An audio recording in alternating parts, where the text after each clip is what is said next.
you. So how many of you would like to have a lot more money in your lives? No, I said a lot more money in your lives. And how many would like to have a lot more happiness in your lives? And how many can stand a heck of a lot more of both in your lives? You've come to the right place. My name is Harv Eker. Welcome to the Millionaire Mind, the secret psychology of wealth. The first thing I want to do is I want to acknowledge you for being here. There's a saying that says 80% of success is just what? Who can tell me? Showing up. So since I can't reach you all, I need you to do me a little favor. Simply reach around, pat both your neighbors on the back and go, congratulations for being here.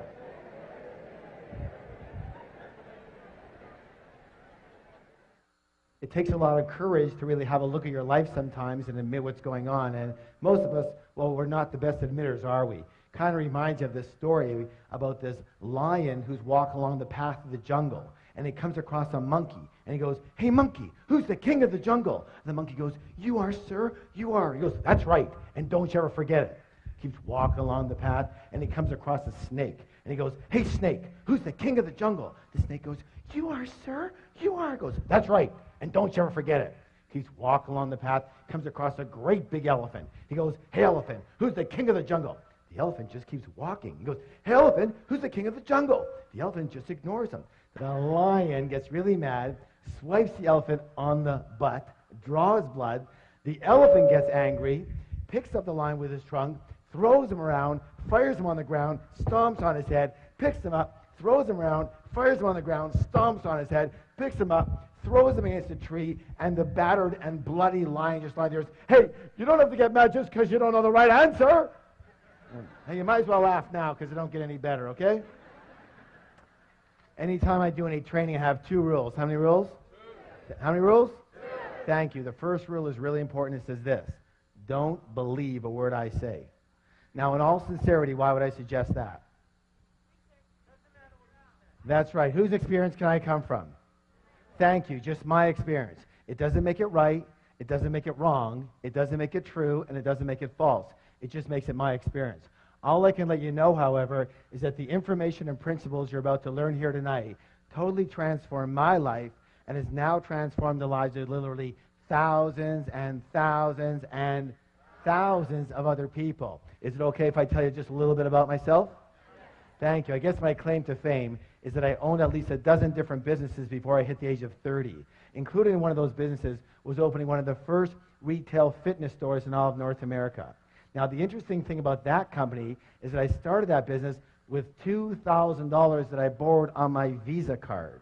And from there, I was able to open 10 company-owned locations in only 2.5 years, and then sold half my company shares to a Fortune 500 company for $1.6 million. How many wouldn't mind starting with a $2,000 credit card loan and having $1.5 million in your pocket a couple years after that? Excellent. After that, I kind of semi-retired. I moved down to San Diego, and I began doing some consulting, some one-on-one consulting.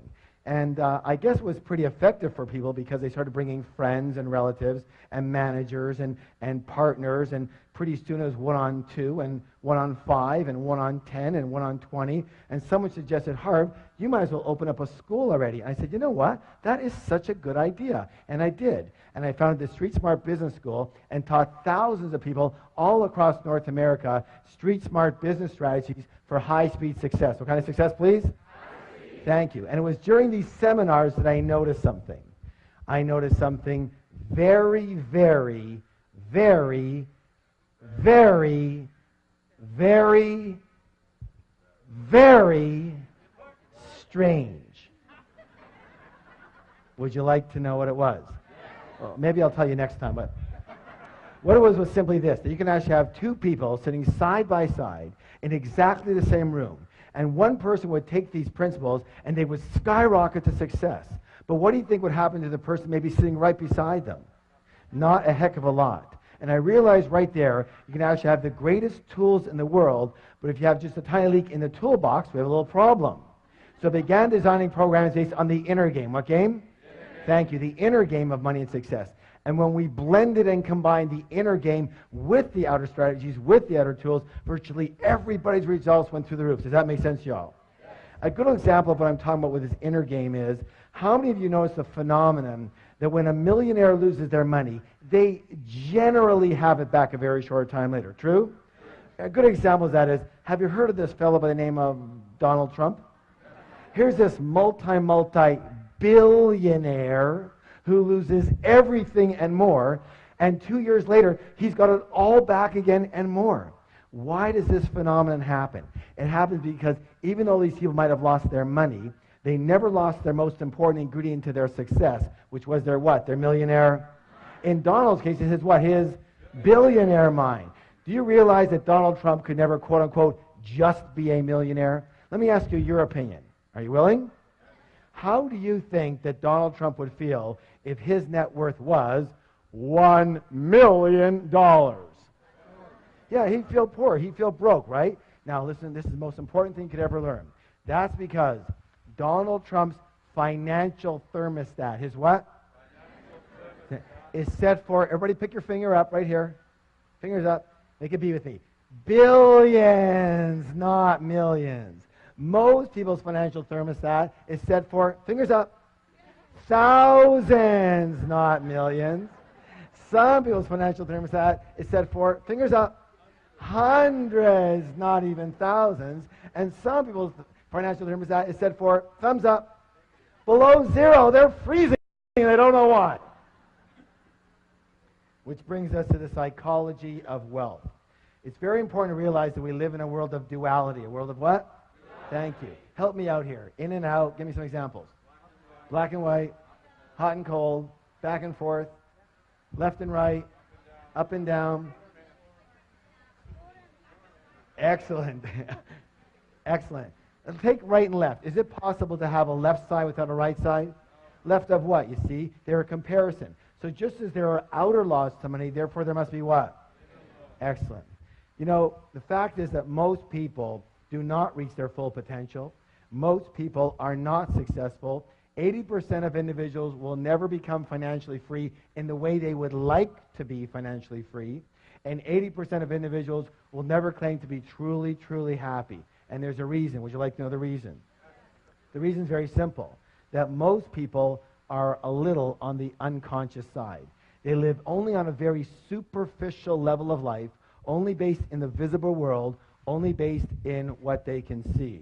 Now, a good example I'm talking about here is we're going to call this the tree of life. Tree of what? Life. Excellent. And on this tree grows what? Fir. Who said fir? Fruits. What's the word? Fruits. So we take a look at the fruits of our life, which are our results, right?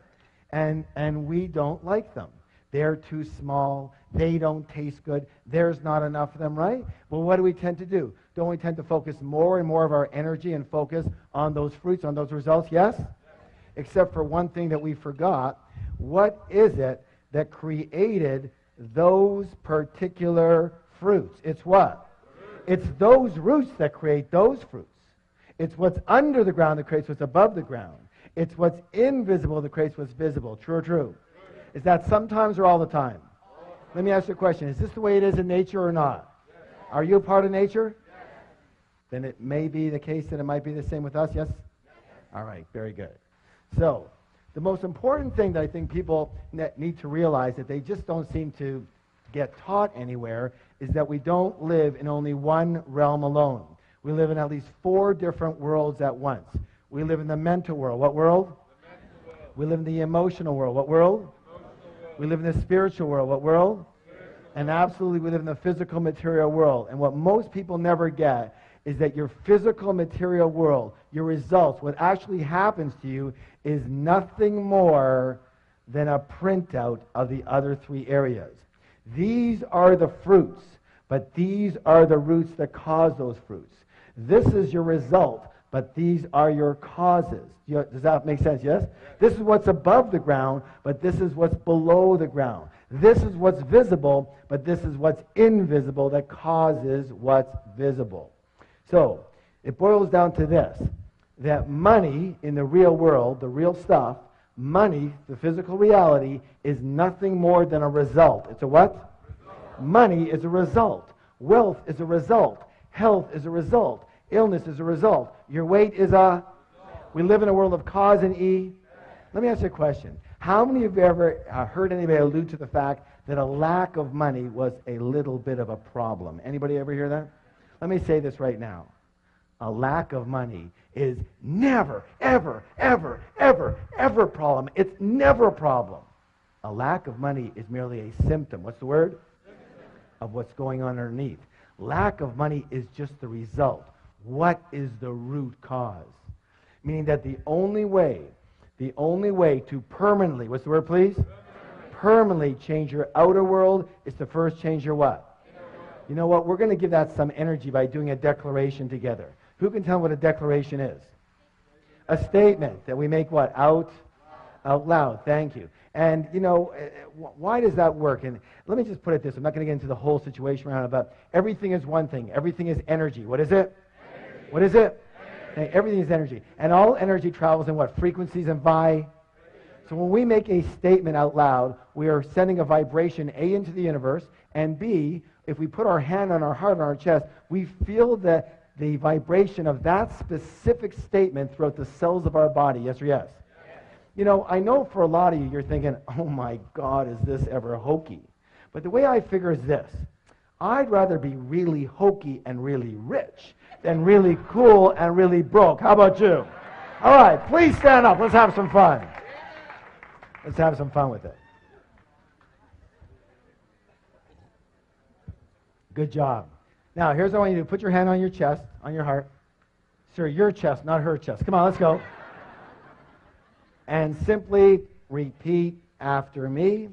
My inner world creates my outer world. My inner world creates my outer world. Again. My inner world creates my outer world. One more time, twice as loud. My inner world creates my outer world. Now, turn to somebody, look them in the eye, give them a high five and say, you have a millionaire mind. I wanted to share with you something called the process of manifestation. The process of what? All right, help me out here. Your thoughts, lead to your feelings, which lead to your results. Excellent. One more time, all together. Your thoughts lead to feelings, lead to.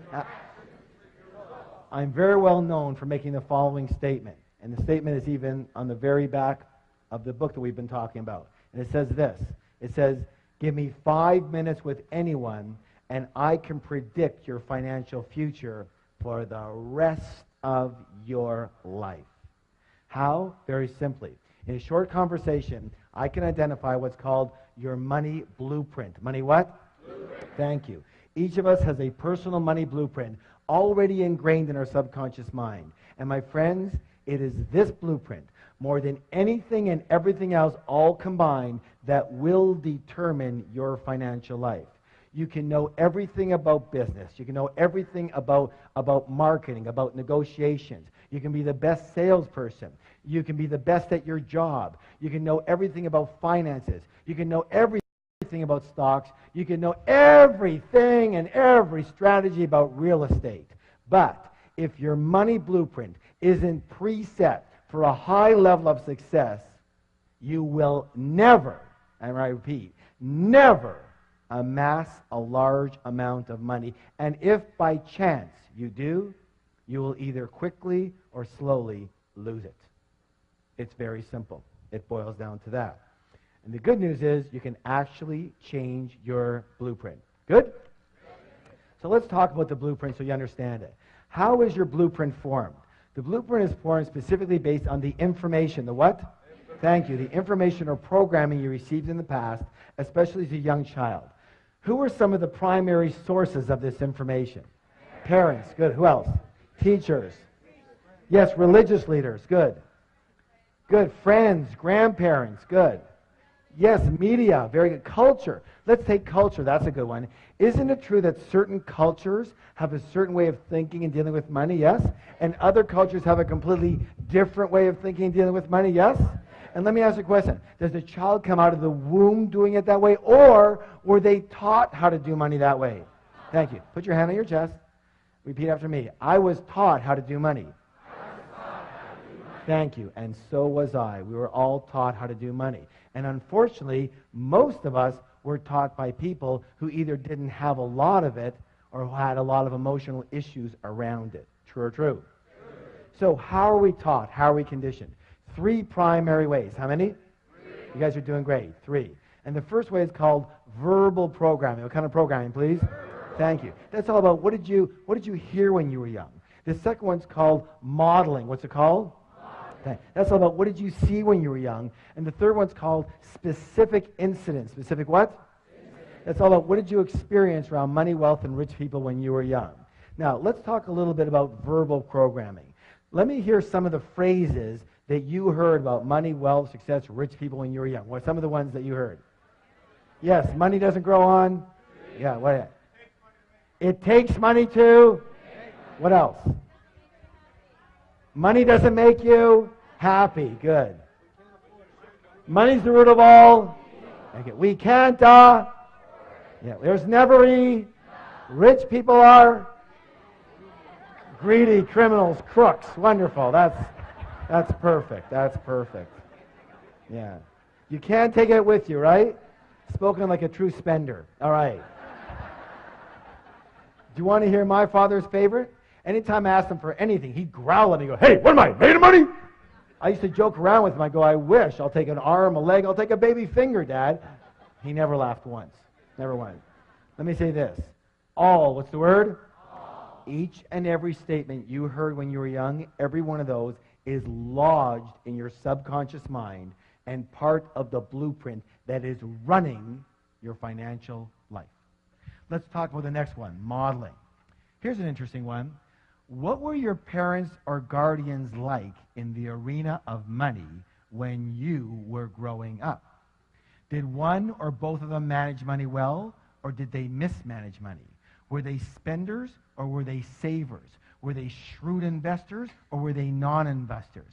Did money come fairly easily in your household, or was it always a struggle? Let me ask you this. Was money a source of joy in your home too? Or was it a source of bitter arguments? Why are we talking about this? Because there's a saying that says this: monkey see monkey, and humans aren't far behind.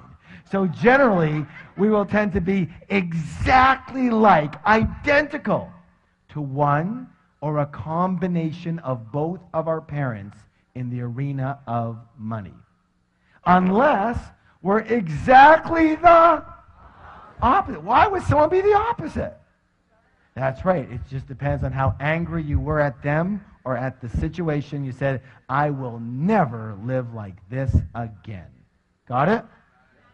The third way is called specific incidents. Specific what? Specific incidents. Now, the best way to talk about that is with my own life and my own wife. Her name is Rochelle, and when she was 8 years old, she would hear the clanging of the ice cream truck coming down the street, and she would run to her mom and ask her mom for a quarter, and her mom would say, "Sorry, dear, I don't have any money. Go ask Dad. Dad's got all the money." She'd run on over to Dad. She'd go get her quarter. She'd go get her ice cream. She was a happy camper. The next week, she'd hear the clang of the ice cream truck coming down the street. She would run to her mom and ask her mom for a quarter, and her mom would say, "Help me out now. Sorry, dear, I don't have any money. Go ask your dad. Dad's got all the..." She'd run on over to Dad. She'd get her quarter. She'd go get her ice cream. She was a happy camper. Question! What did my wife learn about money? Yeah, first of all, that men have all the money. So when we first got married, what do you think she expected of moi? I'll tell you what, it wasn't quarters anymore. Somehow she graduated. What did she learn about women and money? That's right, that women don't have money. Mom, the deity, didn't have any money, doesn't have money. Therefore, the way of being for a good woman to be is not to have any what? Any money. And so whenever she had money, she'd have to what? Get rid of it. And she was darn good at it too. You know, she's very exact. You give her $100, she spent $100. You give her $200, she spent $200. You give her $500, she spent $500. You give her $1,000, she spent $1,000. Then she took one of my programs. She learned all about the art of leverage. I gave her $2,000, she spent $10,000. There was only one thing we ever fought about. Can you guess what it was? Money. And it almost cost us our marriage. And all I can say is thank God that we learned about the material we're talking about now and how to completely recondition each of our own blueprints, and, this is important, create a third blueprint for the relationship. Create a third blueprint for the what? as an umbrella for the relationship. Now, I want you to know something. As many of you know, as many graduates, we have a 3-day Millionaire Mind Intensive program. And one of the things I'm proudest about that program is what we're able to do for people in relationships around money. Because I know what was hurting me more than anything and biggest pain in my life. And what people don't really get is that each of you have your own blueprint, but you're going to need a third blueprint, like an umbrella blueprint. Agreements, for example, on how the relationship's going to work around money. And most of us never entered a relationship with that in place. True or true? And most of us have never looked at it like that and go, let's create an umbrella blueprint, have we? And until you do, you'll always have problems with other people around money. So, all I can say is that it worked like magic, and we have never had a disagreement since. We fought every single day. Now, you would think that's an exaggeration, wouldn't you? I wish. No, some of you going, no. I wish. Every single day for 9.5 years. And we have never had a single disagreement around money since. And now it's been 11 years. Good or good? All right, give that a hand. Hey, you can do better than that. Let me hear ya. So the big question, even bigger question, the big question is this. What is your current money blueprint set for? Are you preset for success, for mediocrity, or for failure around money? Are you set for struggle with money or for ease around money? Are you set for working really hard for your money? Raise your hand if you're a big hard worker. Come on, let me see it. Where are you? Good. Nothing more than a preset pattern or program. That's all that is. Or are you set for having a nice balance in your life? Are you set for having a very consistent income or an inconsistent income? You know, the up and down yo-yo effect. First you got it, then you don't. Then you got it, then you don't. Then you got it, then... Raise your hand if you know that one really good. Nothing more than a preset pattern. That's all that is. Are you set for having a very high income, a moderate income, or a low income? Do you know there's actual numbered settings? So are you set for earning, 25 to 50,000 a year, 50 to 75, 75 to 100, 100 to 200, 200 to 300, 300 to 500? Nothing more than preset patterns and programs. And are you preset for saving money? Or are you preset for spending money? Or are you set for avoiding the entire subject, if you could? Absolutely. Are you set for managing money well or for mismanaging money? For picking winning investments or picking losers? For trusting people with money or distrusting people with money? How can you tell what you're set for? Well, one of the easiest ways is what? Look at the fruits. That will tell you what the roots are set for. Let me give you an example of what I'm talking about. If the temperature in the room is 72 degrees, chances are really good the thermostat is set for how much, guys? 72. Now, here's where it gets really interesting. Now, imagine that it's really hot outside and the windows are open. Is it possible that the temperature in that room could, say, get to 77 degrees? Yes or no? But what will eventually happen? Thank you. The thermostat will kick in and drive that temperature back down to 72 degrees. Now, is it possible that because the windows are open and it's very cold outside, that the temperature in the room could, say, go to 65 degrees? But what will eventually happen? Thank you. The thermostat will kick in and drive that temperature right back to 72. Meaning that the only way to permanently, what's the word? Thank you. Permanently change the temperature in that room is to change that what? Thermostat. And the only way to permanently, what's the word? Permanently change your money life, your financial results, is to change your money what? Thermostat, otherwise known as your money blueprint. Does that make sense to you? All right, excellent. Now, who can tell me one of the simplest ways to make change? Decide one. What else? Yes, become aware of it. Good, good. Yeah, someone said marry rich. That's good. That's close. That's good. Obviously, one of the easiest ways to make a change is to model. What is it? Model people who have blueprints set for high levels of success. High levels of success, yes? And those people have a name. They're called rich people. And so one of the things we're going to do in the second part of the program here is talk just a little bit about how rich people actually think quite differently than most other people. But before we do that, we have to take a little stretch. So please stand up.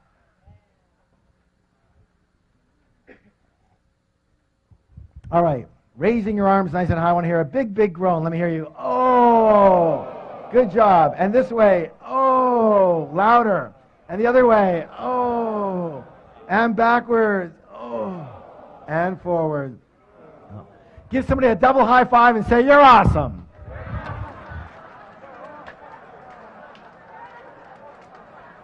And have a seat. Have a seat. All right, let's get into some of these things that are lots of fun. So, the first way that rich people think quite differently than most poor and middle class people, and when I say poor and middle class, I mean the mentality more than necessarily the result. Of course, it depends on that, yes? All right, so let's go this one. Rich people believe what? I create, one more time, twice as loud. I create my life. And most poor and middle class people, what do they believe? Life happens to me. Life happens to me. If you want to create real wealth, it is imperative to believe that you are at the steering wheel of your life. You have to believe that you are the one who creates your success, you are the one who creating your mediocrity, and you are the one creating any financial struggle. Consciously or unconsciously is still you. But instead of taking full responsibility for what happens to them in their life, most people, well, they play the role of the what? The victim. Now, you can always tell a victim because they leave 3 indelible clues. And we're going to go over these right now. But before we do, I want you to realize that I do fully understand that what we're about to talk about here has nothing to do with anyone in this particular room. But just in case you know someone who should have been here, make sure you bring them next time. Yes? All right. So the first thing they do is what? They blame, that's right. They blame the economy. They blame their type of business. They blame the stock market. They blame the real estate market. They blame the city they live in. They blame the taxes. They blame the government. They blame their employer. They blame their employees. They blame their manager. They blame customer service. They blame their partner. They blame their upline. They blame their downline. They blame their husband. They blame their wife. And of course, everybody wants to blame their parents for something. Or the next thing they do is they do what? Thank you. They justify their situation by saying something like, well, you know, money's not that important. Let me ask you a question. If you said that your husband or your wife or your boyfriend or your girlfriend wasn't that important, would they be around for very long? I don't think so, and neither would what? You know, neither would money. And people come up to me in my major seminars all the time, and they'll walk up and they'll say something like that. They'll say, well, you know, Harv, money's not that important. And I'll go, you're broke, aren't you? And they'll go, well, right now I'm a little short. No, not right now, always. You've always been broke, yes or yes. And they go, of course they're broke. Of course they're broke. If you didn't think having a motorcycle was important, would you buy one? Would you have one? Of course not. If you don't think having a pet parrot is important, would you buy one? Would you have one? Of course not. If you don't think money's important, would you have any? Of course not. You know, you can actually dazzle your friends with this information. The next time your friend comes up to you and says something lame like that, here's what I want you to do. I want you to roll your eyes up into here and look up into the heavens and put your hands up here on your forehead and go, you're broke. And they're going to go, how did you know? And you're going to go, what else do you want to know? That'll be $50, please, and you'll have a whole new business. Of course they're broke. Let me just say this for the record. Anybody who says money is not important doesn't have any. True or true? All right, now, the third one here is absolutely imperative. What's it say, please?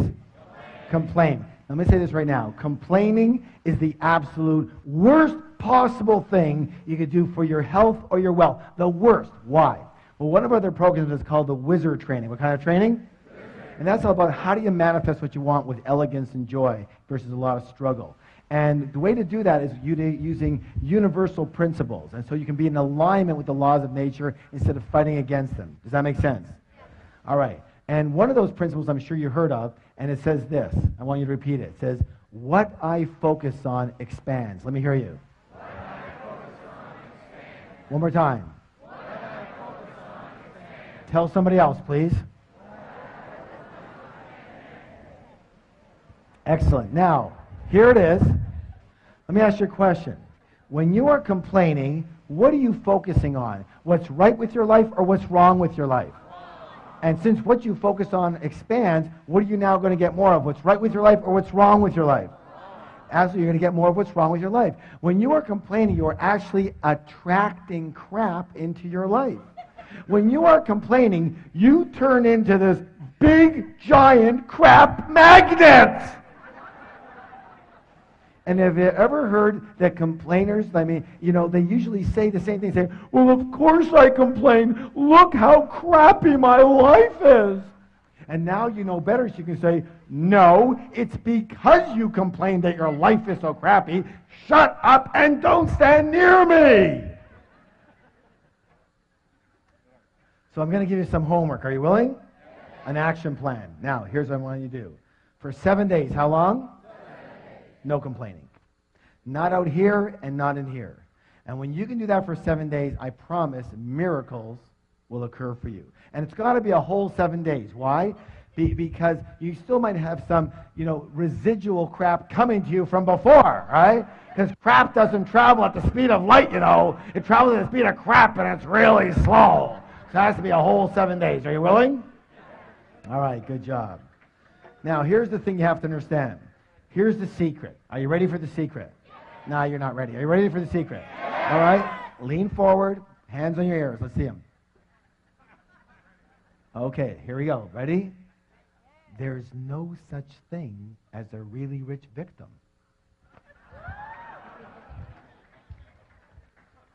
Yet being a victim definitely has its rewards, doesn't it? What's the big reward people get out of being a victim? That's right, they get attention. Is attention important to most people? It's the most important thing to most people. Why? Because when we were infants, we made a mistake, and a big one. Almost all of us. And what we did is we equated attention with love for the purposes of survival. But they're not the same at all. Does that make any sense? And because of that mistake, most of us really don't even know about true love. We know about what's called ego love, meaning we love another person for what they do for us versus who they are, having nothing to do with us. And worse than that, we love ourselves for what we do for us. In other words, when we're good, we love ourselves. And when we're bad, we don't love ourselves. True or true? Okay? And that's the biggest problem we have with most people today. And let me say this again, that at the 3-day Millionaire Mind Intensive, and I know a lot of you have been there, one of the blessings we have is this ability to be able to disconnect those two so that you truly love another person for who they are, which means you can truly love yourself for who you are and accept yourself the way you are right this moment. Good or good? Good. And that's another blessing that we have. And so, as I said, there's no such thing as a really rich victim. So in order to stay a victim and get their attention, these people make darn sure they never get what? Rich. So here's a choice. You have a choice. You can be a victim or you can be rich, but you can't be both. You have to choose. And let me say this right now, and I hate to be so graphic about it, but we came here to learn, yes? Yes. All right. So everybody go like this with your finger. Put it over here. Watch. Every time you blame or justify or complain, you are slitting your financial throat and your happiness throat as well. And people, well, if they want to be around you, there's something wrong with them too.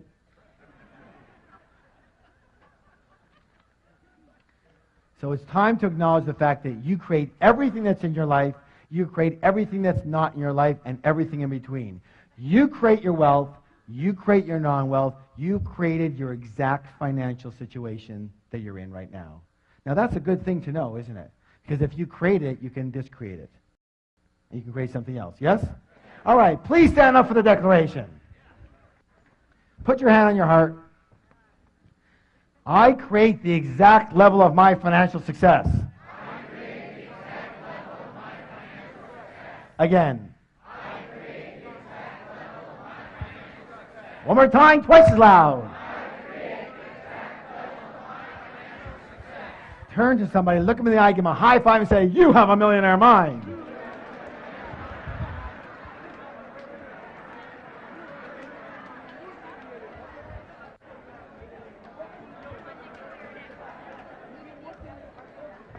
And have a seat. Good job.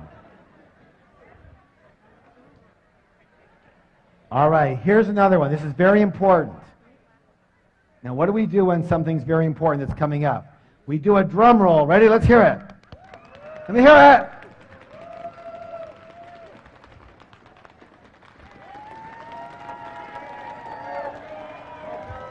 Good job. Rich people play the money game to what? Win. And most poor and old-class people play what? Not to lose. Not to lose. Oh, my goodness. Most people actually play the money game on defense versus offense. Let me ask you your opinion here. Again, in sports or any game you play strictly on defense, tell me, what are your chances of actually winning that game? How many people say pretty slim and none? And what are your chances of winning the game big? Impossible. True? And that's the way most people play the money game on defense versus offense. You know, their primary concern for a lot of people is survival and security.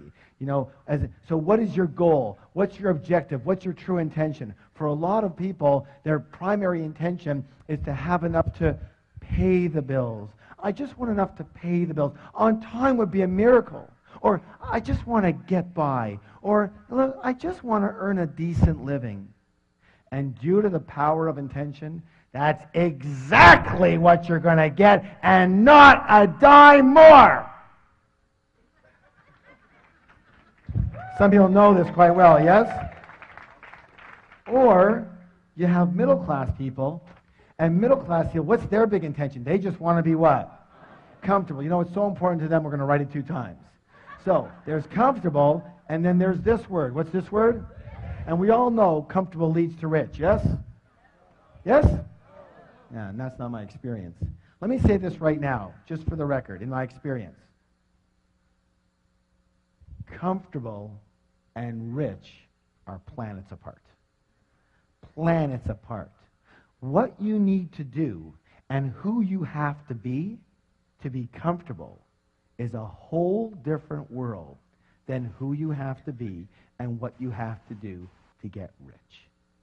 Is that clear at all? Is that really clear? I hope you get it. Because I would say that's one of the number one issues with most people sitting in the room right now. Your goal is to be comfortable. Let me say this right now. If your goal is to be comfortable, you will never get rich. Never. On the other hand, if your goal is to get rich, you're going to end up mighty comfortable. So here's the thought. If you shoot for the stars, you're at least going to hit the moon. Most people don't even shoot for the ceiling in their house, and they wonder what the problem is. All right, here's what I want you to do. Another action. Are you willing to take the actions? All right, practice. Practice makes permanent. So, tonight when you get home, tomorrow morning, I want you, either yourself or with your team, to create a strategy. Create a what? Strategy. To help 10 times the number of people you're helping right now. Whatever business you're in, whatever job situation you're in, I want you to help 10 times as many people. Who can tell me why? Exactly, because that's how you get paid. One of the things we do in our programs is we have certain definitions. And the definition we use of a business person or even in a job is, listen closely, a person who solves problems for people at a profit or for pay. Say that with me.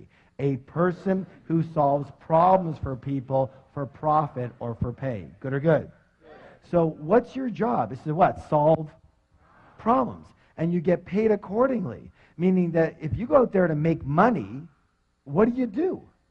But if you go out there to solve problems, and if you go out there to solve 10 times the problems you're solving now, there's a good chance you're going to get how much more money? 10 times. Does that make sense? Because that's what delivering value is all about.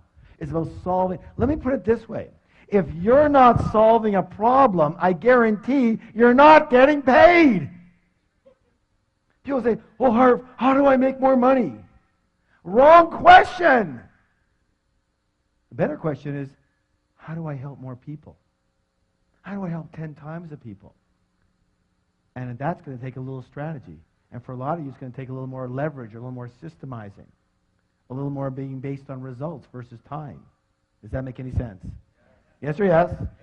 All right, good job. So, please stand up for the declaration. Good exercise, yes. Hands on your heart. My goal is to become a multi-millionaire and more. Let me hear you. Again. Again. And nothing less will do. Give me a high five and say, you have a millionaire mind. Question. In the last one, why did I ask you to add on and nothing less will do? Listen closely. This could be the most important words you hear all night. Are you ready? What you settle for is what you get. I'm going to say it again. What you settle for is what you get. If you look at your life right now, the results of your life is exactly what you've settled for. You understand what I'm saying? People walk into a job situation or a business. They walk into a job and they're in a job interview and the interviewer says, "Well, what's your salary expectations?" And they go, $250,000 a year. And the guy goes, "What? This job pays $30,000. Really? So find me another job. It pays me $250,000. See, if you are only willing to do what it takes to earn $250,000 a year, that's all you'll accept. And you will keep on hunting and searching and creating the strategy until you get there. But if you are willing to take $30,000 and be comfortable and get by, that's it. You're done. Does that make any sense at all? What you settle for is what you get. Say it. What I settle for is what I get. Tell somebody else, please. Good job. All right, let's go to the next one here. This one here is a simple one and really short. Listen closely. Rich people always think the word what? Both. And most everybody else thinks what? Either or. Either or. As in, either I can be rich or I can be spiritual. Either I can be rich or I can be good and kind. Either I can be rich or I can be generous. Either I can be rich or I can have my health. Either I can be rich or I can have time for my family. Either I can have money or I can have love. Either or, either or. All that is called scarcity thinking. What kind of thinking? Scarcity thinking. And the answer to all of those is what? Both. Both. Listen. Listen. You're smart enough. You're intelligent enough. And you are creative enough to create a strategy that works for you in your life. And if it's not working on day one, you readjust it until it's working on day two. The answer is what? Both. What is it? Both. Both. Absolutely. You can be kind and generous and loving and spiritual and compassionate and really, really rich. Good or good?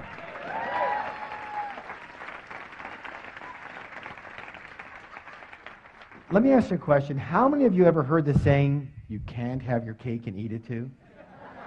This, for my money, that is the absolute stupidest saying I've ever heard in my whole life. The all-time dumbest, the hall of shame, all right? You know, in my book, Secrets to the Millionaire Mind, I talk about this a little bit. And we give a lot of what's called wealth principles in the book. I want to read you this one. Rich people believe you can have your cake and eat it too. Middle-class people believe cake is too rich, so I'll only have a little piece. Poor people don't believe they deserve cake, so they order a donut, focus on the whole, and wonder why they have nothing.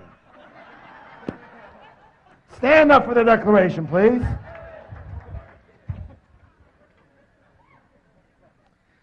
It goes like this. I can be kind, generous, and loving and still be really, really rich.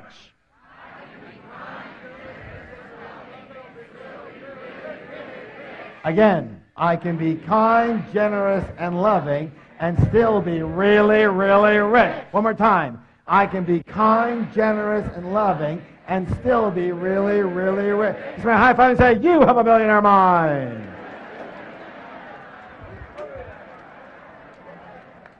All right, good job, guys. Excellent work. This one here is such an insidious one. It's like something in the back of most people's mind, but they never will say it out loud. And it's one of the biggest blockers of all the blockages of wealth. Are you ready? Yes. Rich and successful people admire and model. What's the two words? Admire. Other rich and successful people. And what do most everybody else do? They resent the heck out of them, yes or yes? Most poor and middle class people often look at other people's success with resentment or jealousy or envy, or they snip, they're so lucky, or they whisper naughty things under their breath. You have to realize something so simple, that if you view rich people as bad in any way, shape, or form, and you want to be a good person, then you can never be rich. You can never be rich. You can never be rich. So, you have to practice. Say, I have to practice. So instead of resenting rich people, I want you to practice admiring rich people. I want you to practice blessing rich people. I want you to practice loving rich people. That way you unconsciously know that when you get rich, other people will what? They'll admire and bless and love you instead of resent the heck out of you. Much better for creating wealth. Yes or yes? Yes. You know, I want to share with you a philosophy that completely transformed my life. Are you willing to hear it? It's from the Huna philosophy. Where does Huna come from? Hawaii, thank you. And it simply says this. Bless that which you want. Say it with me. Bless that which you want. Bless that which you want. So what that means is this. If you see somebody with a beautiful home, bless that home and bless that person. If you see somebody with a beautiful car, bless that car and bless that person. If you see somebody with a beautiful family, bless that family and bless that person. If you see somebody with a beautiful, wonderful business, bless that business, bless that person. Why? Because anything that you negate, you can never have. Never. Does that make any sense? And you got to watch it. It's so quick, isn't it? It's so quick to do a little tinge of resentment, to negate them. And meanwhile, you know you can't have it after that. So, I have a little practice for you on this one. Next time you see somebody coming out of a limousine, I mean, someone who's got some money, obviously. Not some party kids with 48 people in the limo. Prom night! No, you know what I'm talking about. I want you to walk over to that person coming out of that limousine. I want you to shake their hand. And I want you to say, thank you. Thank you for being an excellent role model for me for creating success. Thank you for being such an excellent role model for success. Are you willing? All right. Please stand up for the declaration. Hands on your heart. I admire rich people. I bless rich people. I love rich people. I study rich people. And I'm going to be one of those rich people too. Turn to somebody, give them a high five and say, you have a billionaire mind. You know, we're talking a lot about rich people, getting rich, being rich. And some people come up to me all the time, they go, Harv, what's with the rich thing? Like, why, are you so into that? And I say, look, I've been called a financial evangelist. And I take that as a compliment. Why? Because someone's got to be a proponent for it. Do you understand what I'm saying? Amen, right. So, but let's talk about it because it's more than just money. So let's talk about why be rich. Number one, lifestyle. What's the word? Hey, obviously that's the most obvious one for the wonderful lifestyle it can afford you and your family. It's a nicer way to live, yes or yes? Yes. But number 2 is contribution. What is it? Contribution. Here's my thoughts. It says this. My feeling is this, that if you have the wherewithal to be rich, it's your duty, it's your obligation to do so. Why? So that you can help people who simply do not have that wherewithal. Does that make sense to you all? Because, and I'll say this, that if you're in this room, you probably have the wherewithal. Especially you self-selected yourself to be here. If you're hearing this message, you selected yourself to be that. You understand? And here's where I came up with that, like very specifically, a good example. A while ago, I was reading in the newspaper about a woman in Africa, Tanzania to be exact, and she has a goiter problem. Do y'all know what a goiter problem? It's like when they have the big, thick neck, right? And it's a thyroid problem. And you know that problem can be completely alleviated with a 10-minute surgery, 10-minute operation, and it's gone. In Tanzania, they have a decent medical system, but it's a pay-for-play deal. In other words, you pay for your doctor or your hospitalization or whatever. This woman with this goiter problem has, and it costs, by the way, cost $31 for this 10-minute operation. She has been saving for just over 5 years. 5 years, and she has $22. Twice a week she doesn't eat. She has a newborn child who's going to be another mouth to feed, so she's feeling that it's going to take her another 5 years to get the other $9. So you would think, for goodness sake, someone just send her the stupid $9. Problem. There are millions, what's the word? Millions. Of people in this situation. Millions. Not one, not two, not 10, not 10,000, and not hundreds of thousands. Millions in this situation. So how can you help them better? By being broke or being rich enough to be able to do something about it? Do you understand what I'm saying? And I get this all the time. I get people saying, well, you know, what about the environment? What about this? And what about they're taking all the oil and they're killing all the forest and all that? They. Yes, some of them are. You want to save the environment?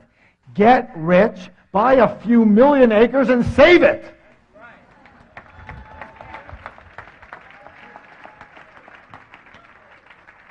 You're going to have some power and control over your land. Do you understand what I'm saying? Yes or no? Yes. Take responsibility is what I want to say on that.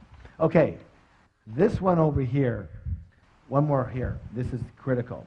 The third reason is for what? Who you have to become in order to create wealth. In other words, who do you have to be in character, in virtue, in traits? How big do you have to be to get rich versus, being broke? And there's certain characteristics that it takes to be incredibly successful. Because what creates success? And isn't it one of the things being one of the best in your field? Yes or no? Yes, yes or no? Yes. Absolutely. Who do you have to be? What do you have to know? Who do you have to be in character to be the best at what you do in order to get paid the most? Does that make sense to you?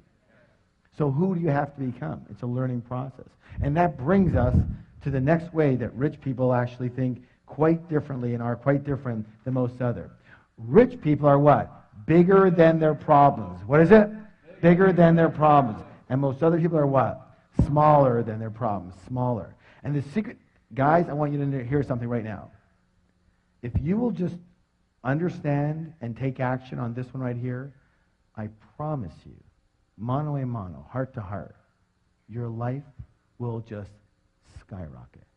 It will go to a whole other level, and you'll see why in a moment. Are you ready? Yes. Listen closely. The secret to success, my friends, is not to try and avoid or get rid of your problems. The secret to success is to grow yourself so you are bigger than any problem. So we got the size of you, and we got the size of your problem. And let's do a little scale here. So here we are. Here's you and here's your problem. And we are dealing with, say, a level 5 problem. But you happen to be a level 2 person. Question, is that a big problem or a little problem? That's a big problem, right? But let's say you grow yourself to, say, be a level 8 person. Same problem. Big problem, little problem. Little problem. Now let's say you work with us and you grow yourself to be, say, a level 10 person. Big problem, little problem. No problem. It doesn't even exist in the realm of your mind as a problem. You don't see it as a problem. It's just something to take care of, yes or no? Yes. Let's test this out. How many of you have ever been in a conversation with somebody who's talking about their problem, and you go to them and you go, I don't see the problem here. Raise your hand if you ever had that happen. Everyone's had that happen. Everyone. Because at that point in time, they are smaller than their problem. So it's not about the size of the problem, it's about the size of you. There's always going to be problems, yes or yes? There's so many times in this business, and I'm sure in your business, but when you get to a higher and higher level, you know, the responsibilities become greater. The amount of money invested becomes more. You have, you know, we have 140 employees. You know, there are staff people. There's, you know, huge overheads and lots and lots of what? Quote unquote problems. And my wife says to me all the time, Harv, why did you choose such a hard business? And I go, it's not about the business.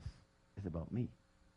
Because if I can't handle the problems here, you think I can handle the problems there? Because problems are going to be with you all the time. True or true? And running away from them or playing small because you don't want any problems, that's crazy. Let's face it, we're going to have quote-unquote problems. But the size of those quote-unquote problems will depend on the size of us, not the problem. Raise your hand if you've ever felt like, I don't want to get into the big leagues because there's so many problems there. I just want to have a nice, simple life. Raise your hand. Be honest. Come on. More than half of you in here. How's it working so far? You still have the problems, but you're broke. That's the biggest problem of all. True or true? I figure it this way. If I'm going to have problems, I might as well get rich.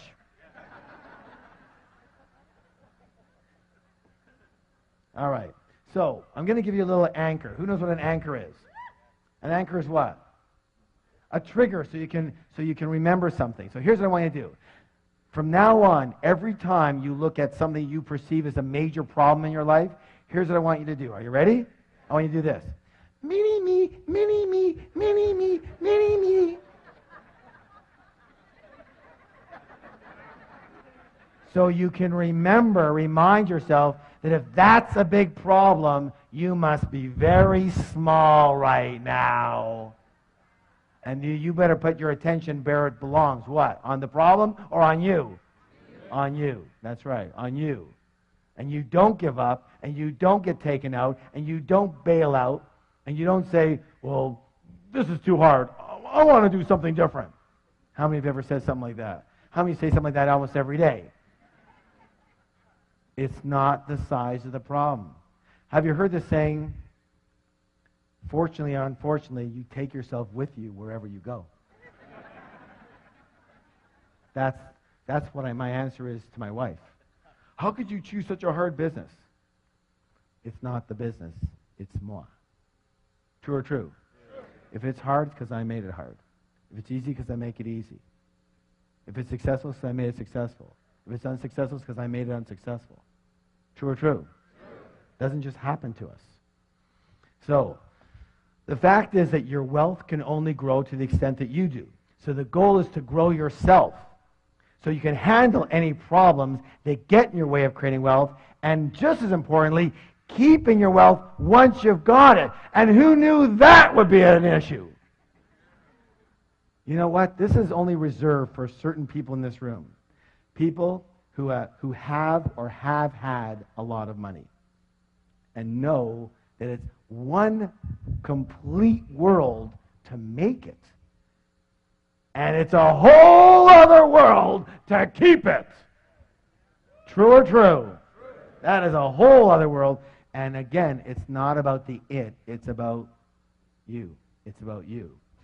And so, really, you're like a container. Say, I'm a container. And if the container is small, but the money is big, what has to happen?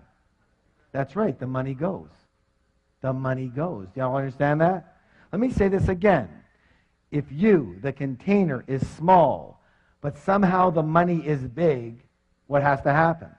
It doesn't fit. It has to go somewhere else. True or true? So you have to grow yourself so you become a big, big container. So you can attract and hold money. And one of the things we do in our programs is we focus on not only growing yourself as a container, but consistently growing yourself. Because if you want raise your hand if you want your money to consistently grow. Remember, your money can only grow to the extent that you do. So if you want your money to grow, who has to grow? I do. Now you got it. Now you got it. Now you've got the root. You have to keep up with the money. Let me put it another way. Your money has kept up with you. I'll say it again. Your money has kept up with you. If your money's here, it's because you're here. Does that make any sense? If your money's here, it's because you're here. If you're here and your money's here, it's going to have to meet you. It'll always grow to the extent that you do, and always come down to the extent that you are. Raise your hand if you've ever heard stories about people who are doing really well and then they messed up. Messed up in their relationships, messed up with habits or with drugs or alcohol, and what happened to their money? Always comes down to meet them. No? Yes? Your money is at the same level you are, my friends.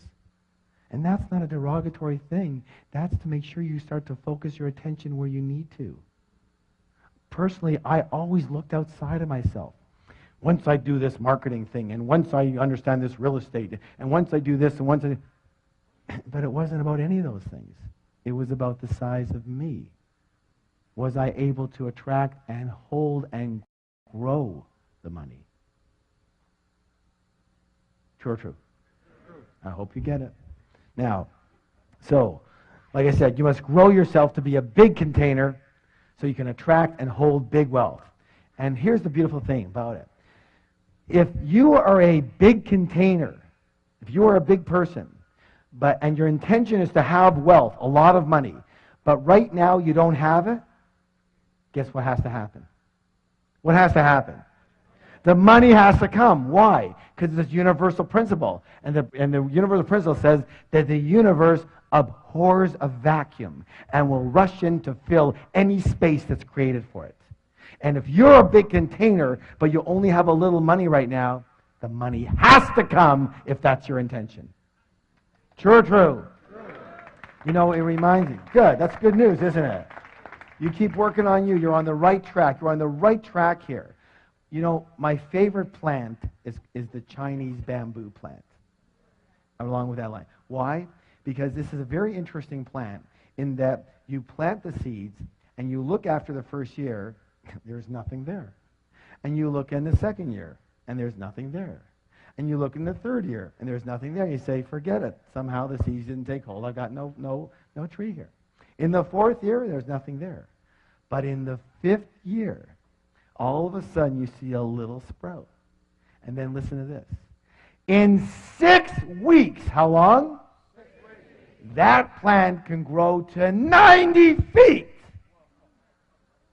90 feet in 6 weeks. How could that be possible? Because what was it doing for 5 whole years? Growing its roots, like you guys, growing its roots, so that when it does pop, it can withstand that incredible growth. What would happen if it didn't grow those roots so deep and thick? The first big wind that comes, it's gone. How many people know people that that's happened to? Because the roots weren't dug deep enough. Do you understand? Give somebody a high five and say, you're on the right track.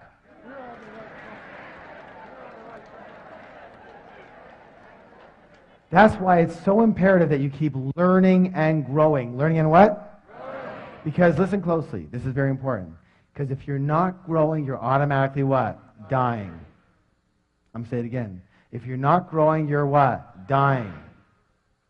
If you're not sure that's a scientific fact.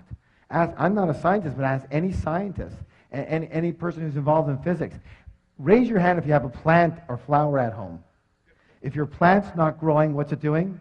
It's dying. Any living organism, same with us.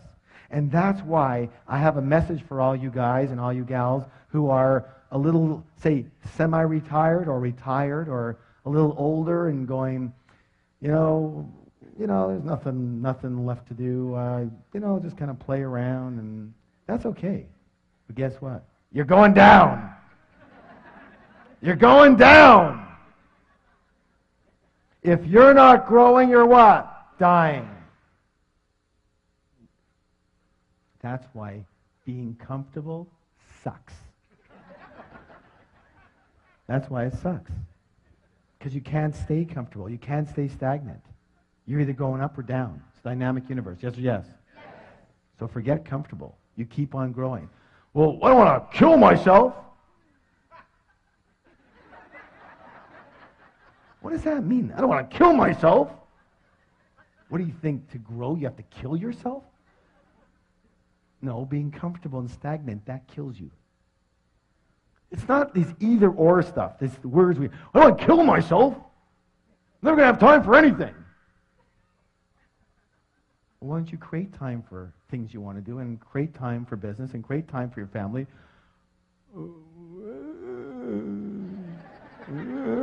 I don't know how to do that. Good. Then you learn. You learn how to do that. Good or good? That's one of the other things, too. I talk about exploding money myths. You'll say, well, I'm incompetent with money. I just can't handle money. I'm not good with money. That's your reason? Well, I'm not a good piano player.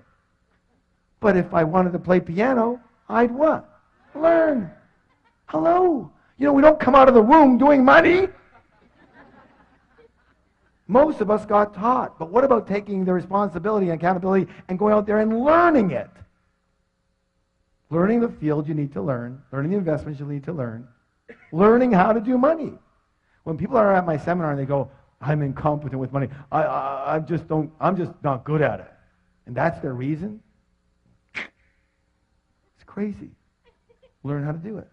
Good or good? Good. Listen, no excuses. No excuses, no reasons. In our Enlightened Warrior Training Camp, we have a flip chart that says, reasons or results. And the big one is what? Or. Reasons or results. You cannot have both. If you have a reason, you know you didn't get the result. True or true? So, the result is rich. Yes? Yes. And everything else is your story.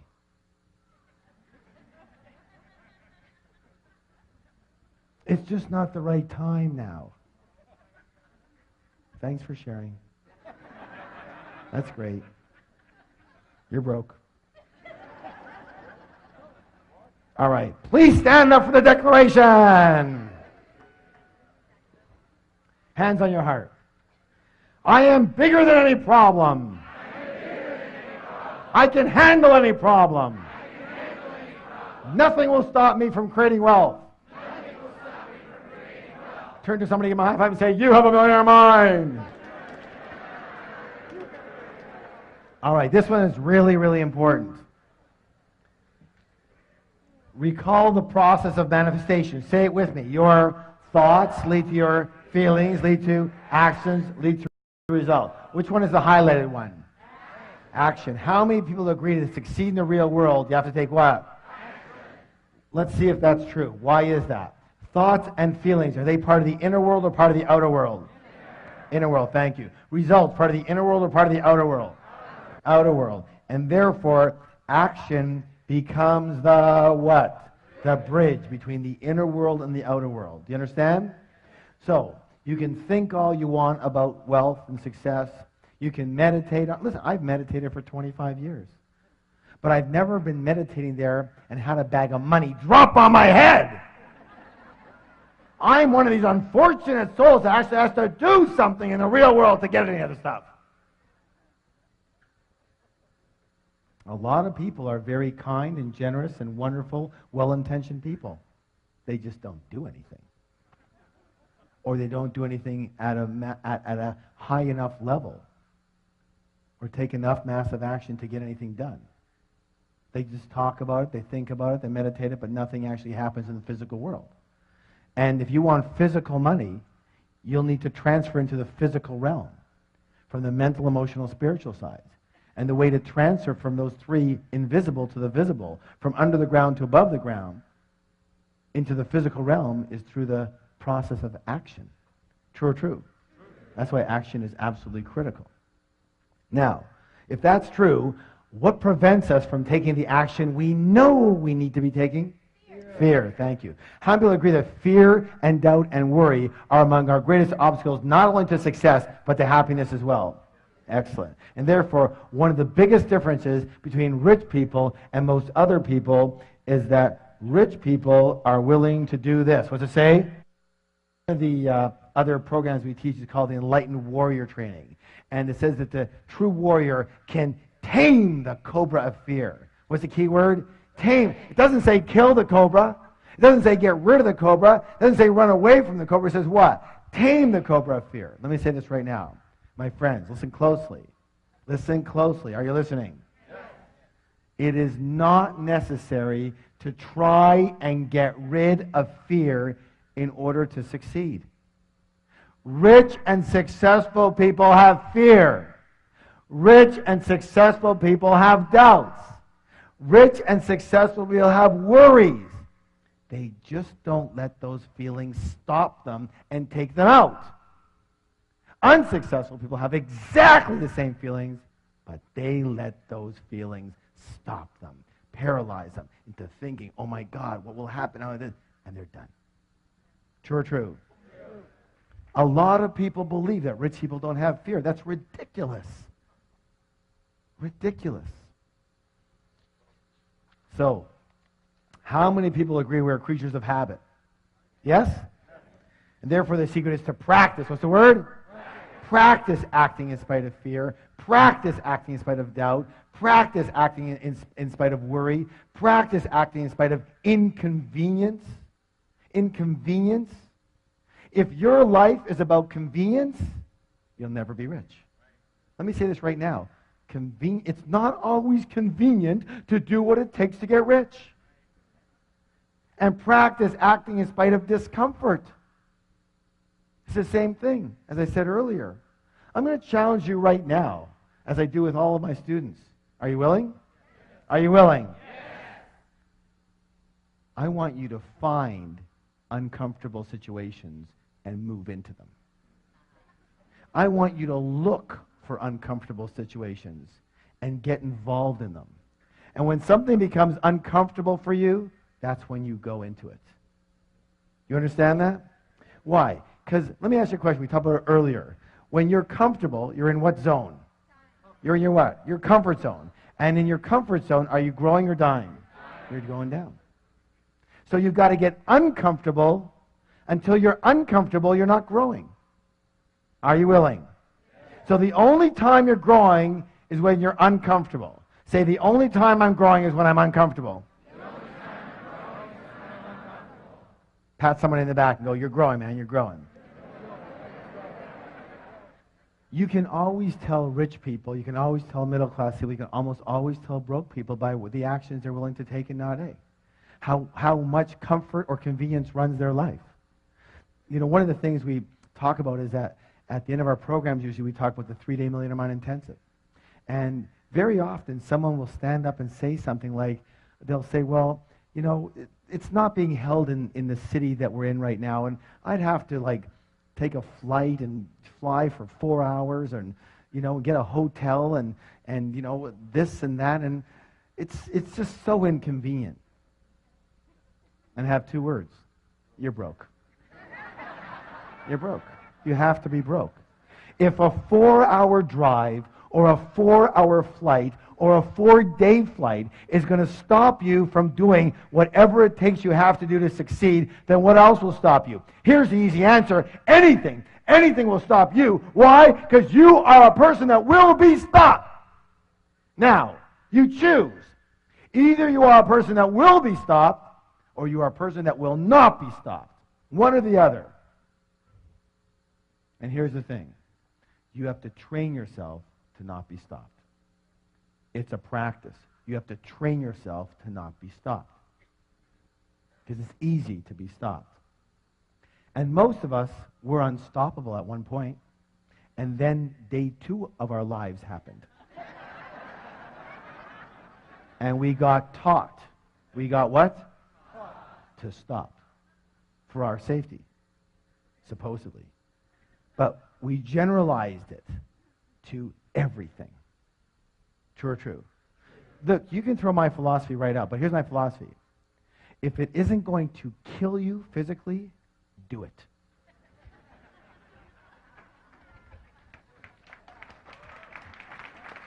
Just do it. One of the things I've been noticing lately with a lot of the rich people I've been dealing with, very rich people, is they're willing to take a shot. It's amazing. I'm a lot less risk prone than they are, but I also see where I am and where they are. Now I do pretty well, but these guys are amazing. And it's like, you give them a proposal and they go, that makes sense, that could work, yeah? All right, let's give it a shot. And I'm going, well, I'm not sure it's going to work. I know, but let's give it a shot. Well, I'm not that sure. I know, but let's go for it. Let's give it a shot. What's the worst that can happen? Oh, we lose a few bucks, we try another thing. Well, okay. You understand what I'm saying? They're willing to go for it. And we, like if someone's going to get a little upset with us, no, I don't want to do that then. Well, what if I lose what I've got? No, I don't want to do that. I'm going to keep it simple. If it's not going to kill you physically, do it. You'll be so much better off in the end than waiting for the exact right moment and time. By the way, when's the exact right moment and time? When you feel comfortable. Notice? It's got you coming and going. And so it doesn't let you be comfortable so that you can make sure it keeps you out of harm's way. Because your mind is a protective mechanism. Its job is to protect you, not to help you succeed or be happy. Did you know that? Good or good? All right, good. So, please stand up for the declaration. One more here. I act in spite of fear. I act in spite of doubt. I act in spite of worry. I act in spite of inconvenience. I act in spite of discomfort. I act in spite of anything. Turn to somebody, give them a high five and say, you have a millionaire mind. This is a 45-pound arrow with a nice steel tip on the end of it. A wooden arrow here. And in a moment, I am going to pick one of you to come up here and break this arrow in a highly unusual way. So you all better listen very closely. Are you listening? Yes. All right, good. Everyone hold up your index finger. Excellent, good. Now, take it and press it into the soft part of your throat and push in really hard. If you start to gag and choke, you've got the right spot. That's where you'll be breaking the arrow.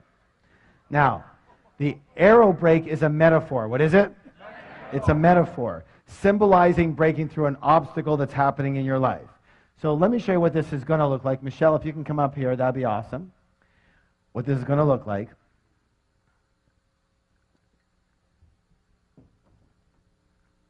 Just hold on to that for a second here. All right. So what's going to happen in a moment, just bring your hand up here for a second. What's going to happen in a moment with this person is going to be coming up here. They're going to put the back of the arrow into the glove and the steel tip point into their throat like that, okay? And then when they're ready, or if they're not ready, they're going to walk into the arrow and hopefully break the arrow before it impales them. What? Hopefully. Hey, we have a very good track record. We're up to like 65% now. That's a passing grade, you know. All right. Now, a few rules. Rule number 1. When you're up here, you absolutely must keep your mouth closed when you're doing this. Who can tell me why? That's right, splinters. And by the way, we didn't always know that. Rule number 2. You're going to be covering your eyes with goggles, okay? There's another set over here for you. And rule number 3, walk directly into the arrow, straight on. Do not twist to the side. Because if you twist to the side, what can happen is it can get caught in this artery right here and pull the artery right out, and it looks really funny when you have this artery sticking out of your neck like this, and you can't even go to the doctor. Like, what are you going to say? It's like, what happened?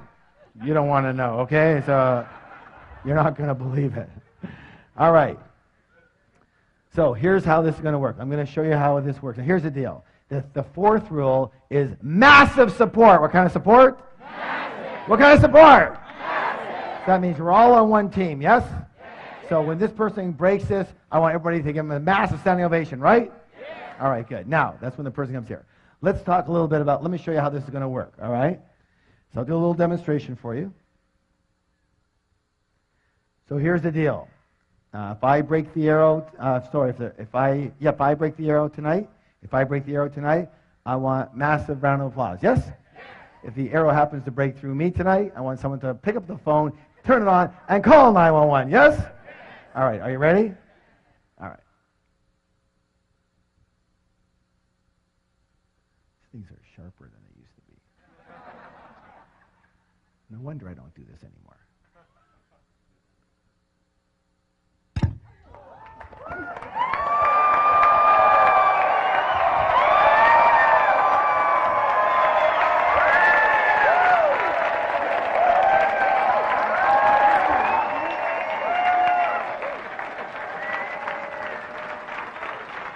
Thank you. Excellent. Have a seat.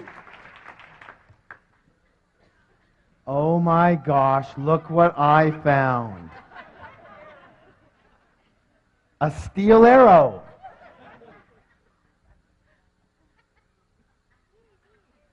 This one's like so nervous she's scratching herself. I like the people who throw their pencils down to look for them so that I can't see them. Who's never done anything like this, but has something, hold on, as I said, hold on. This is a metaphor. A metaphor means it's something that you are trying to break through tonight. Never done anything, would be scared to death to do this. Would be totally scared. She doesn't look too scared to me. Are you? Okay, come on up here. Give a round of applause. Okay. What's your name? Nicole, okay? Yeah, the first thing we have to do, Nicole, is take care of some legal work. Here you go. Here you go. So you're going to sign a release form. Seriously? Yeah, seriously. Are you kidding me? So print your name over here. It basically says that we accept no responsibility for your death or injury. Okay. And the date today is what? Okay.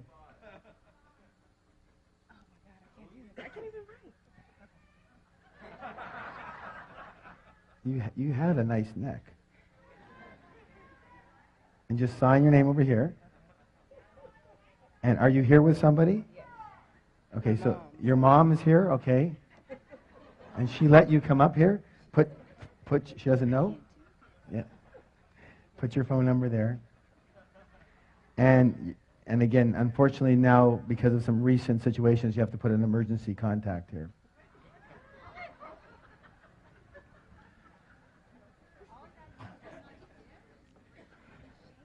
Now, remember what we said about support, right? Okay. Now, here's the deal. Okay, you're doing great. Perfect. Good. Now, hold on to this. And here's how this is going to work. Just wait for a second here. Now, remember I said that the arrow break is a metaphor. What is it? Metaphor. So it represents something that you want to break through in your life, a belief or a habit or a fear or a way of being that hasn't been working for you, right? Now, so your name was what? Nicole. Nicole is going to represent all of us, everybody, yes? Yes. All right. So here's how this is going to work. So she's breaking for you right now. This is what we're gonna frame this. She's breaking for you right now, And so I want everybody to close their eyes. Everybody looking at this, watching it, hearing it, close your eyes. And I want you to determine what is it that you want this arrow break to mean for you. What does it represent? What does it symbolize you breaking through in your life? What specific fear or doubt or concern or belief or habit or way of being or situation does it mean you breaking through as a metaphor in your life? And come up with one. And the same with you, Nicole.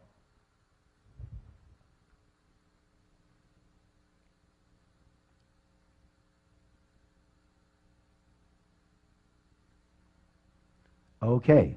Please open your eyes. And let's hear from Nicole. What was it here for you?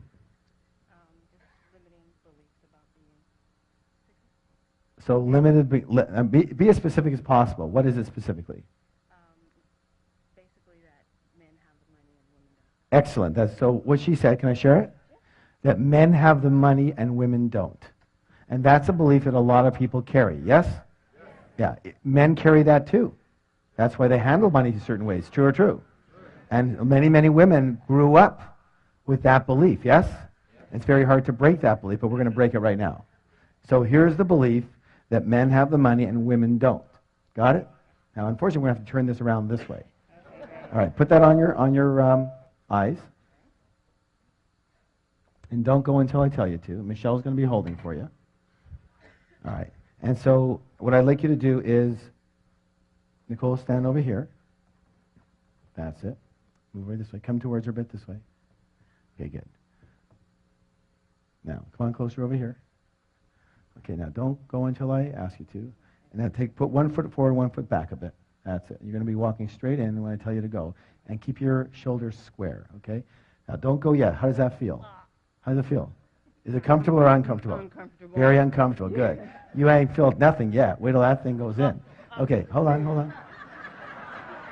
Here's the deal. Here's it. See, are you sure it's in the right place? You're a perfectionist? No. Yeah, you are, aren't you? Yeah, it's got to be perfect, right? No, it's not. But that doesn't matter. Here's the deal. Whatever your mind is telling you right now, just let your mind chatter. It's okay. But don't believe it. Because you saw me do it. It's doable. And if anybody can do it, you can do it. Say, I can do it. I can do it. So, this is a steel rod. What's your throat? A steel rod. What is it? This is a toothpick. What's this? Toothpick. So in a moment, you're just going to look at Michelle. You're going to go give her a hug. You're going to forget this even exists. You're just going to walk right into it and don't even think about it. You guys ready? Yeah. Ready, go. Hard! Yeah!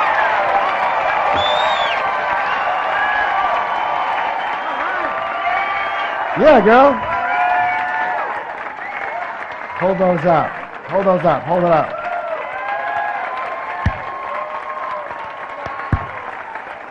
Way to go. Now, stay here for a second. Stay here for a second.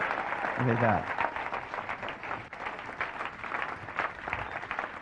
Now, okay, go ahead. Now, question. Was that physically, was that harder or easier than you thought it was going to be?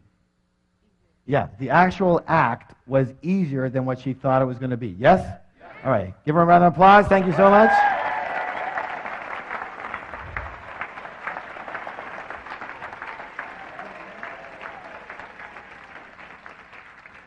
Let me talk about your mind right now. Remember, she said it's easier than she thought it was going to be. And let me say this right now. I'm going to guarantee that 99.999% of all the things you think that you can't do, that are going to be way too hard, too many problems, are easier than you think they're going to be. Raise your hand if that's ever happened for you, where your mind has made something up to be, oh my God, and then when you did it, it was like, what was the big deal about? True or true? Let's talk about that. Let's listen closely. Your mind is the greatest soap opera scriptwriter in history.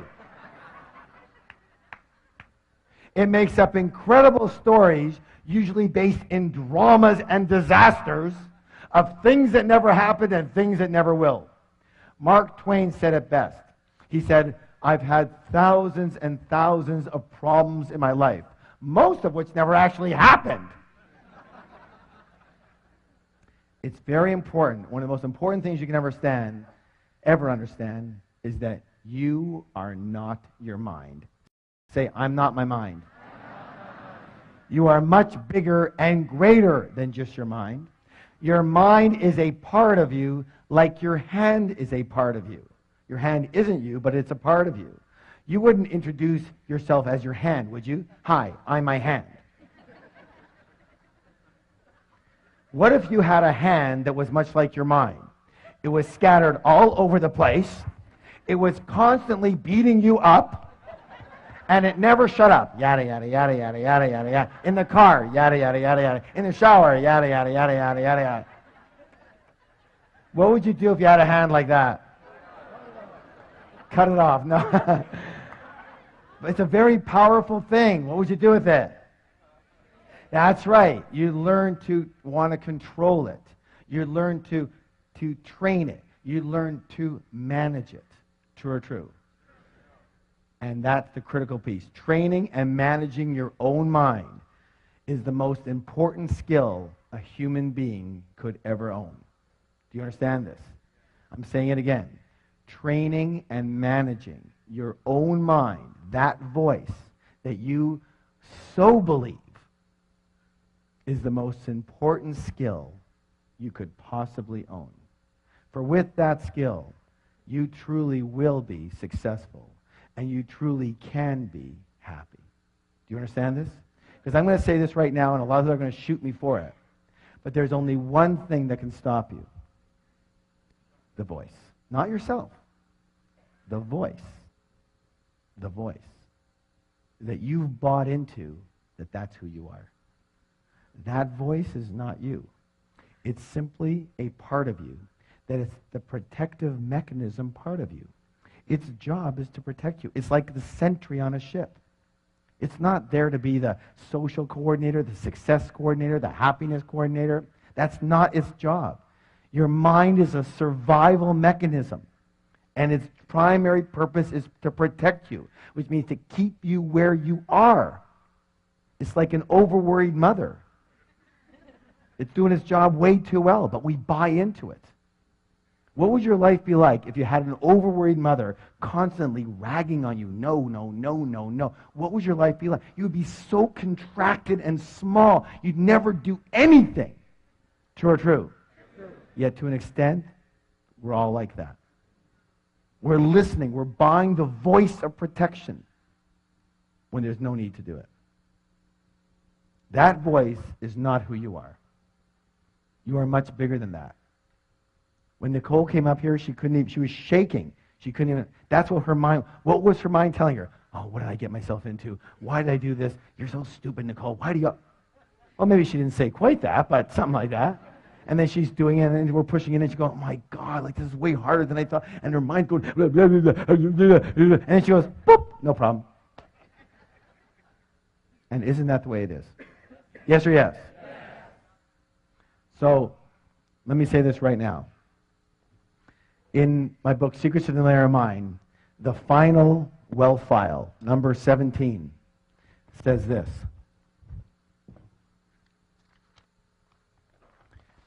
Rich people are willing to what? Learn and grow. And most poor and middle-class people think they what? Already know. They already know. Let me say this right now. I'm going to complete with one of my famous sayings. And the saying is this. You can learn to do anything. You can learn to succeed. Every master was once a disaster. I'll say it again. Say it with me. Every master was once a disaster. Everybody who's great at something today was once terrible at it. So it doesn't matter where you're starting from. You understand what I'm saying?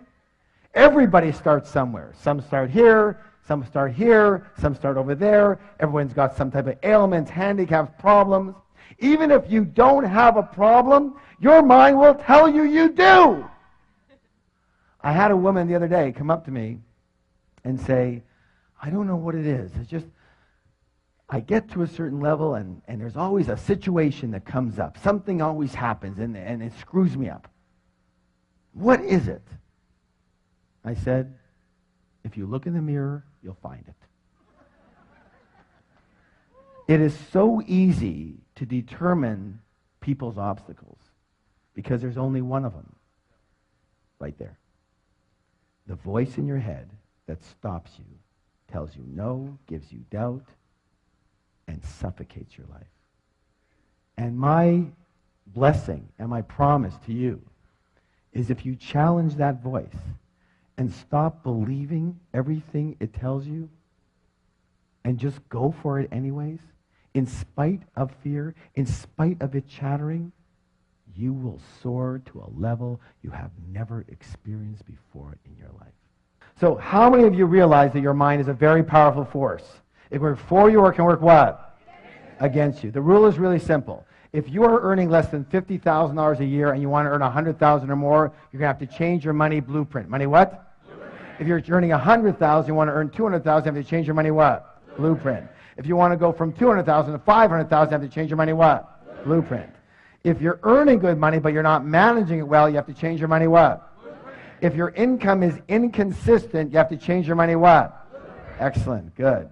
If you work way too hard and you want to be able to earn as much money or more with more balance, you have to change your money what? Blueprint. If your investments aren't zooming, you have to change your money what? If your business isn't booming, that's a result. You have to change your money what? If you have money and you want to make sure you keep it and you grow it, you have to change your money what? Excellent. And unfortunately, your current money blueprint would tend to stay with you for the rest of your life unless you identify it and you change it.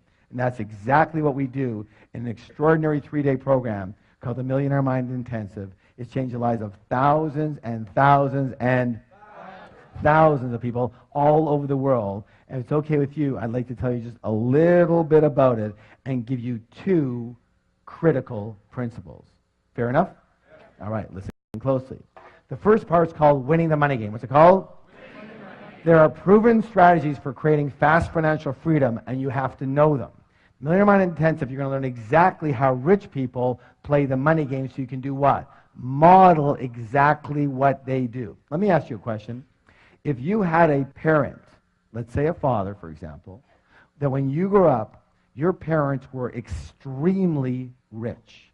But not only were they rich financially, they were rich emotionally, spiritually, they were kind and loving, and they taught you the ropes of how to do money. How many of you think you could be doing a lot better right now? Exactly. Exactly. And that's what you're going to be able to do. Rich people have a very specific way of playing the money game, and you're going to learn to do exactly what they do. And this includes learning how to create massive amounts of passive income. Raise your hand if you believe passive income is important. Someone tell me why. What's the word? Freedom. Thank you. Freedom. What's the word? Freedom. Without passive income, you can never be what? Free. Now, here's where it gets interesting. This is why almost all the other trainers out there send their students to us. Did you know that just about everyone is programmed not to earn passive income? Not to earn it. Programmed not to earn it. You're not sure? Maybe we should test this out. Let me ask you a question. When you were 12, 13, 14, 15, 16 years old, and you needed money, what did your parents say to you? Did they say, well, then go out there and earn some passive income? Did they say that? What did they do? Go to work. Go get a... And that's exactly what we did. We went to work.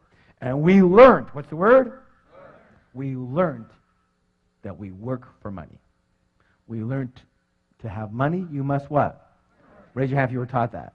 Everybody was taught that. Yeah, and hard, too, for a lot of you. But money comes from work, yes or no? And so that's the dendrite. That's the neurological pathway. That's the path of least resistance in your brain. And It's unnatural and completely unfamiliar and discomfortable for your brain to know passive income. It doesn't work for it. And so what happens is either people don't start in that arena, or if they do start, they get a little ways and then they sabotage themselves to go right back to 72 degrees. What the thermostat is set for, which is working for money. Do you understand that? Let me say this right now. Familiar Mind Intensive, when you walk out of there, you will be reconditioned so that passive income is your path of least resistance. It will be the primary way that you prefer, believe, and act in accordance with creating money. Good or good? Good. It'll be a natural thing for you. Good? Good. Now, let me say this also. You're also going to learn the world's easiest money management method. Managing your money is another critical difference between rich people and poor and middle class people. I'm going to tell you a story that can change your life. Are you willing? Yes. Are you willing? Yes. Imagine you're with a 5-year-old child. You're walking down the street. You come across an ice cream store. And you go into the store and you get the child a single scoop of ice cream on a cone because they don't have any cups. The child is only 5 years old. They have very little hands. They're kind of wobbly. And as they walk out the door, it jostles them, and the ice cream falls out of the cone onto the ground. Being the kind and generous person that you are, what do? You walk back into the store, and just as you're about to order another scoop of ice cream, the child sees the poster on the wall of the triple scooper. And they go, I want that triple scoop. And now, being the kind and generous person that you are, do you now get them the triple scoop or not? No, of course not. Why would you set them up to fail? They couldn't even handle one scoop. What, are you going to load them down with 3 scoops now? Let me say this right now, my friends. We live in a loving and supportive universe. The universe wants you to win. It wants to support you. But it has the same rule. And the rule is simply this. And I'm going to nail half of you right now as to why you're not doing better with your money. It's simple. Until you show you can handle what you've already got, you won't get any more. Most people are walking around with 1 or 2 scoops dripping all over the place. It's a complete mess. And they're going, give me more, give me more. And the universe is going, why? I gave you more. Look what you did with it. Some of you are laughing nervously. Let me say this right now. You're going to learn the simplest, easiest, most effective way to handle money that you've ever seen in your life. A 5-year-old can do it, and 5-year-olds do it.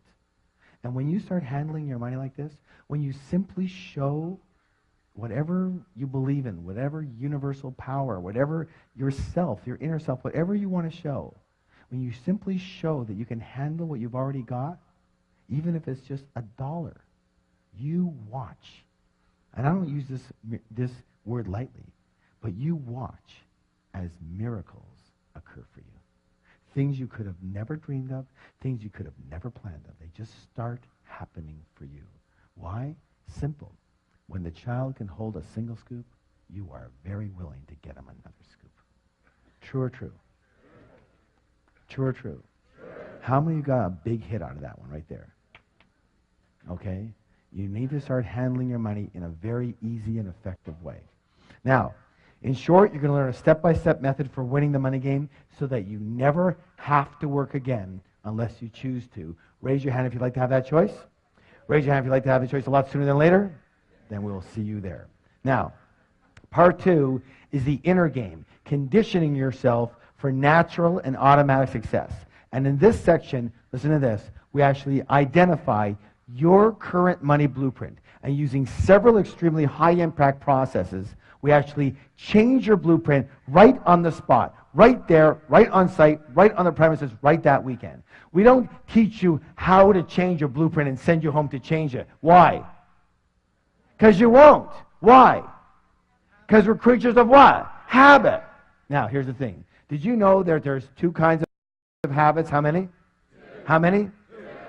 There's doing habits, But just as importantly, my friends, there's not doing habits. And everything you're in the habit of, everything that you're not doing right now, everything that you're not doing right now, you are in the habit of not doing it. So we can send you home with anything, but you're not going to what? Do it. So we don't wait for you to go home. We do it right there on the spot. You walk in with one blueprint, you walk out with another one set for automatic and natural success. People ask me all the time, they say, Harv, do you have the Midas touch? And what do I answer? I go, no. I have a blueprint set for success.